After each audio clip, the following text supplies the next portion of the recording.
Hello everyone, and welcome to this stream where we contend with a rather contentious issue in society, something that I saw, something that shocked me. So I'd like to welcome you to the home of Tony Stark calling out whores. That's what we do on the channel. It's not. We do other things as well, but if you can't laugh, you'll cry. And I felt like crying as I considered today's story, today's topic, which comes under the umbrella of temptation, of licentiousness is a good word. The word whore comes from the Proto-Indo-European horon, which means to desire, to will. And this is connected to the idea of lust, right? And it's something of an appetite. It's something endemic to the human species, the desire to reproduce.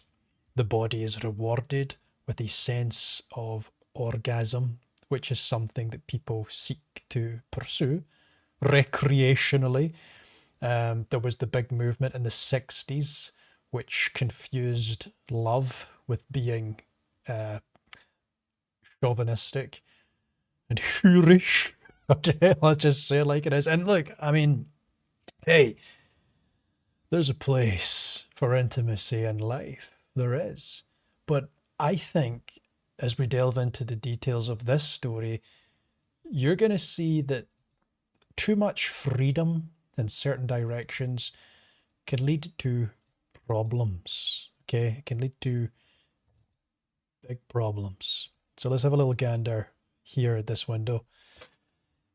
Pardon me. Bonnie Blue, I believe, is a 24-year-old woman who has a career in the adult film industry.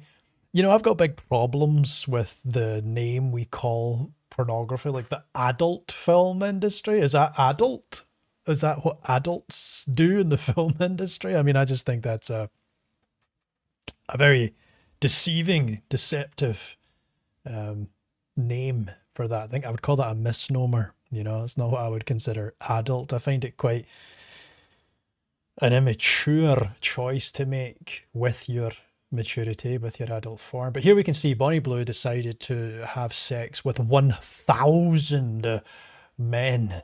Okay, I'm reminded of the Always Sunny skit where Dennis Reynolds talks about the crashing of 1,000 waves. Well, this is degeneracy at a level rivaling an F5 tornado, rivaling a tsunami. The societal destruction wrought from permitting such behavior is horrible. And I'm all about freedom of expression. Okay, so in Iran, they would arrest a woman and put her in a hospital or incarcerate her for dressing immodestly or flashing or something like that.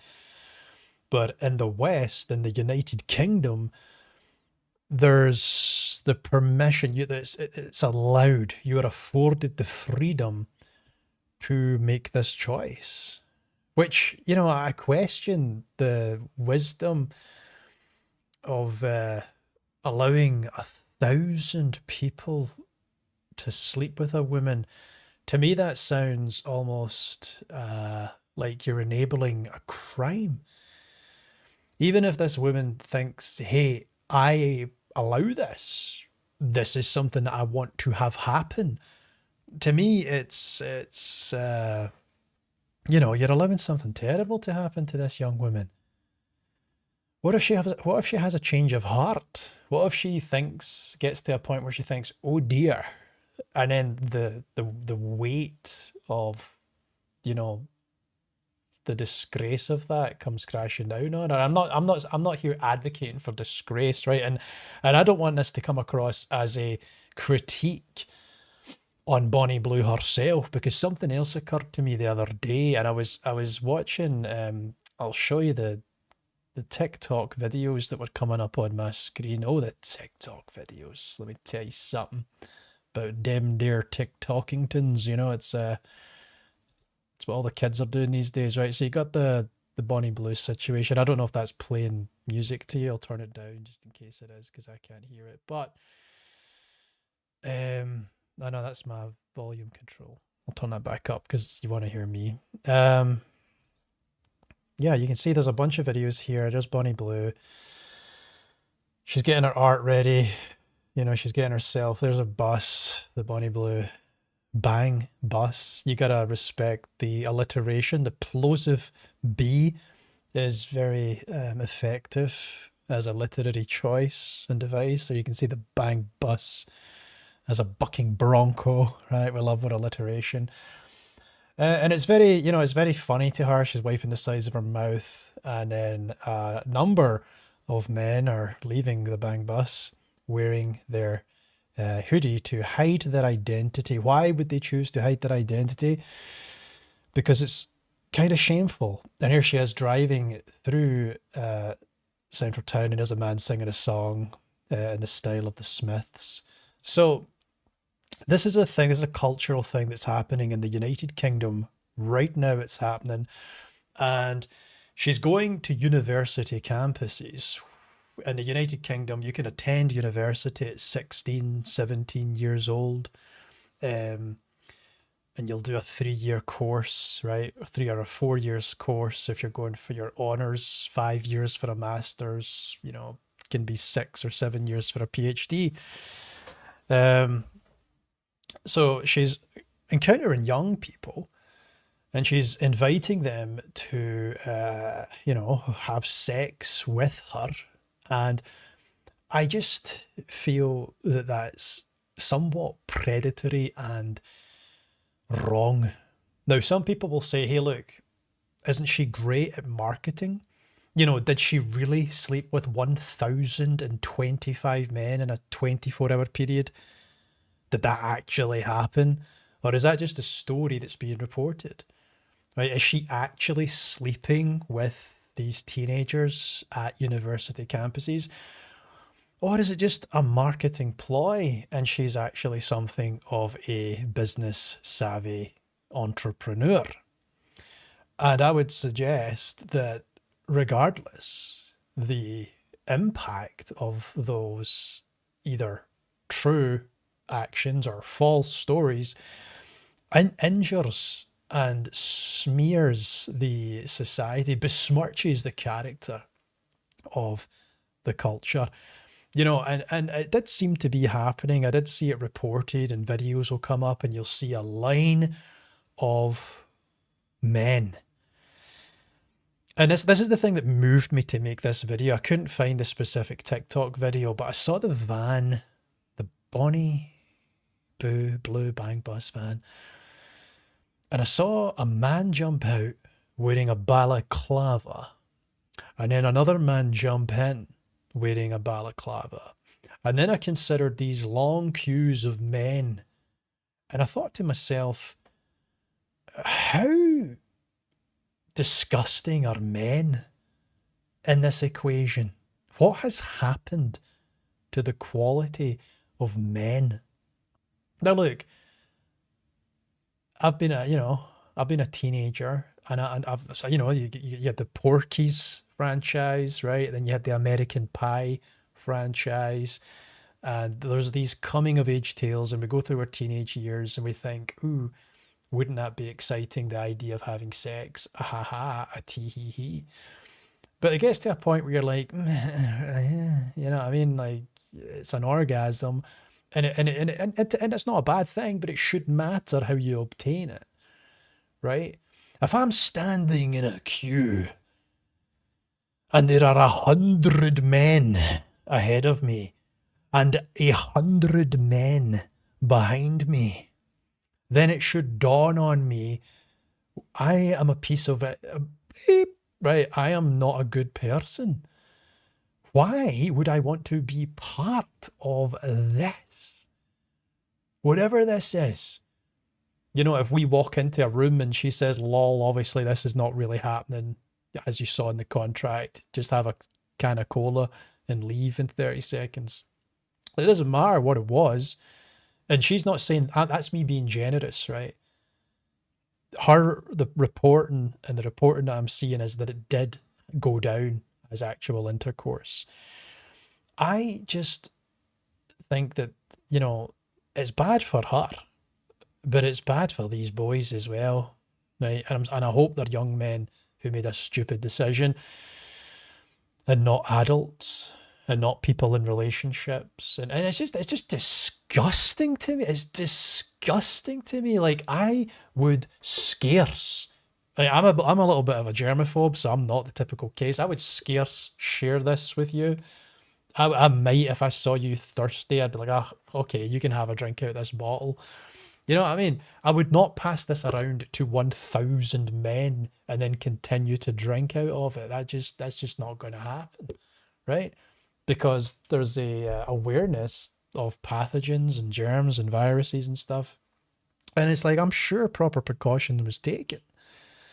But at the same time, just the idea of using a human body in that way, and me and my fellow brethren are all going to, smoosh and shuggle. And I don't like it. I don't like the idea. It repulses me. It scares me about the quality of character that we have in today's society. And the fact that a woman can summon so many men with the invitation of sex. That's crazy. That is crazy. You know, I mean, you got to question I mean, it's an uncomfortable thing for a parent to discuss with a child is sex, but you got to question what's going on. You know, it's like, don't listen, don't respond to the siren call. Don't respond to it. You know, and it really speaks, it really, as an indicator species, right? If you've ever been fishing, you can tell the health of the stream by the species in the stream. So whatever's in the water, if you can pull out the larva of a certain insect, you know that the oxygen levels are good. You know that there's going to be salmon, trout, whatever it is, there's going to be a fish that you like in that water. Well, if a society has a bonny blue bang bus driving between the university campuses, that's not Aristotle, that's not Plato, that's not Socrates, that's a whore stealing the hearts of the children. And you got to question yourself, what kind of a society not only permits but celebrates in its national press whoring around? It's a good word, that, isn't it? Whore. Whoring around. But you know what I mean? What kind of society does that? I'll tell you, a broken society, clearly. The fact that people are not repulsed, but summoned in their tens of tens. You know what I mean? Hopefully not their tens of thousands, but in their tens of hundreds. They are summoned. And not only that, I'm also noticing that we live in a society now that celebrates the death of a political opponent. And that when anyone would offer nuance with regards to, hey, maybe that political opponent wasn't so bad, they get lambasted. And it's the same old story. It's the same old song and dance, my friend. It's heresy. It's the cry of heresy, right? Whenever you're in politics now, and people will use words like fascist and racist, and there is a sinister subtext to that. Because whenever someone calls you a fascist or a racist or a Marxist or whatever it is they're trying to label you as, they're doing that with the express purpose of wishing harm upon you, because we don't tolerate racists. We don't tolerate fascists, right? If you're one of those people, then you don't deserve your income. You don't deserve your status in society. Hell, some people think you don't deserve health if you are one of these people, right? That's the vindictive nature of man. That's the hatred. And I would say to people, these people, do you not realize that your hatred is so much closer? It's such a close relative to that racism that you're calling other people. You cannot hate away. You must bring love into the equation. That is a healthy society. So when I see this bonny blue bang bus busking around, I just think to myself, what does that tell us about the time we live in. The futurists are right again. Right again? No, they're not. Okay. We will always have these problems. You know, Jesus said, you will always have the poor, you will always have the sick with you.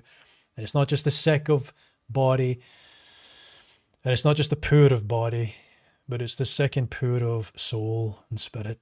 And they need guidance. They need to shoulders back, chin up, you know, lift themselves up and see that there is actually stuff we can still do to correct this ship. Because I don't know if you've taken the temperature recently, and with regards to the trajectory of your country, it doesn't really matter where you're from, because I feel it, right? I can feel it in the United Kingdom too.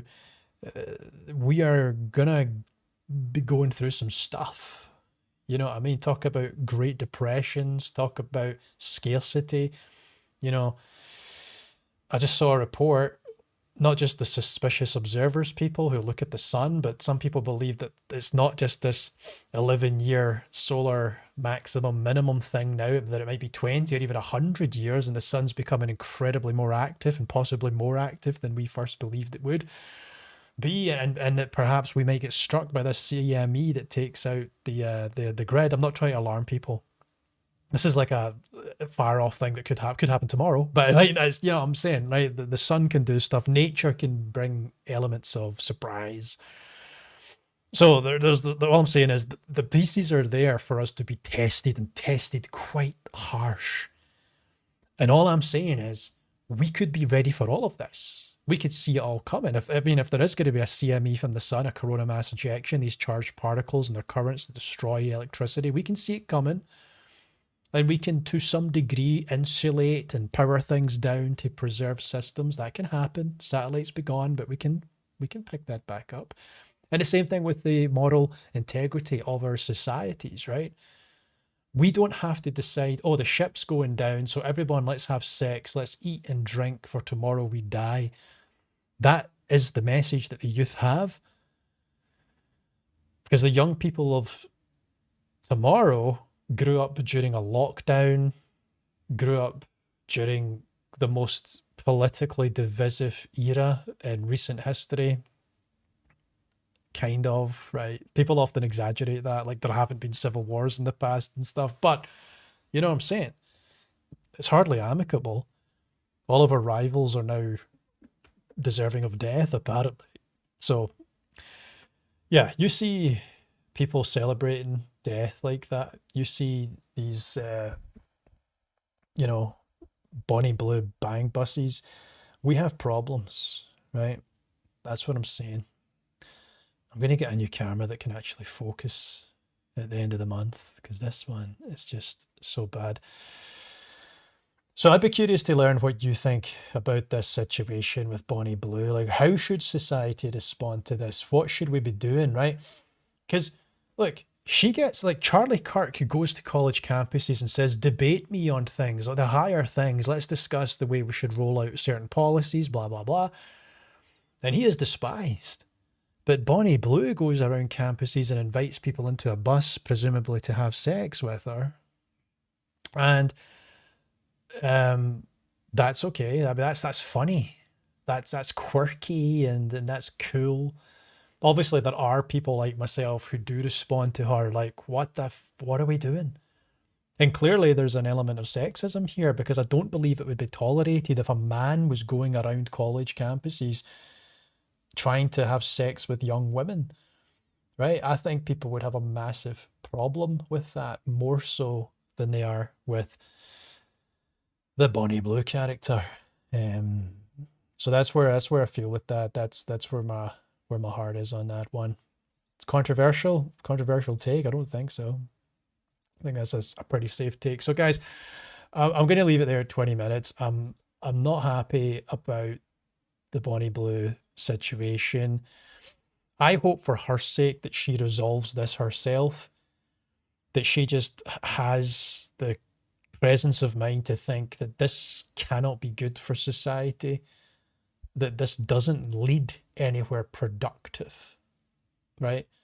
All it serves to do is steal the moral integrity of a generation, and you know, put people on the back foot when it comes to living a life that demonstrates the fruits of the Spirit and the glory of the kingdom. So what am I suggesting? That I get my own bus? The Willie T. Grace bus. I'll just go around college campuses in the Willie T. Grace bus. The Willie T. Love bus. Nah, I can't call it that because the 60s ruined that, right? The connotations of love are not great. Thank you, hippies. The Agape bus. You can't even call it that in this society because we're a country of jokers and people will run with that. Yeah, the Willie T. Grace bus needs to come about, and I'll follow her around the country with my megaphone, and I'll stand in defiance of that evil work. And I'll tell all the children, sure, go with Bonnie Blue, and you may have an orgasm, but come to me, and I will give you eternal life, right? And if you go to Bonnie Blue, you will go to your deathbed years from now, and you will say, would I not be willing to trade all the days from this day to that for one chance, just one chance, to tell my country that they may take my innocence, but they may never take my freedom. But they will not take your innocence if you come to the Grace bus, right? I don't know if I'm going to do that. I'm probably not going to do that, but I should, right? I might do that next year. That might be my 2026 breakout as a public voice in the country. So let me know what you think. Can we take heart? Is there a silver lining? Does this expose something in society? Please contribute to this discussion. It's important. It is happening. It is happening. Other things are happening too. I just edited a video there on something too harrowing to bring up on this live stream, but we will discuss it at the end of the month. I'm just working with some new editing software, and I'm not doing crazy things with it, but you'll see a little leveling up on the production quality of videos. So yeah, all the best, guys. Let's hope that we can turn this thing around, right? Let's hope that Bonnie Blue finds her turning point.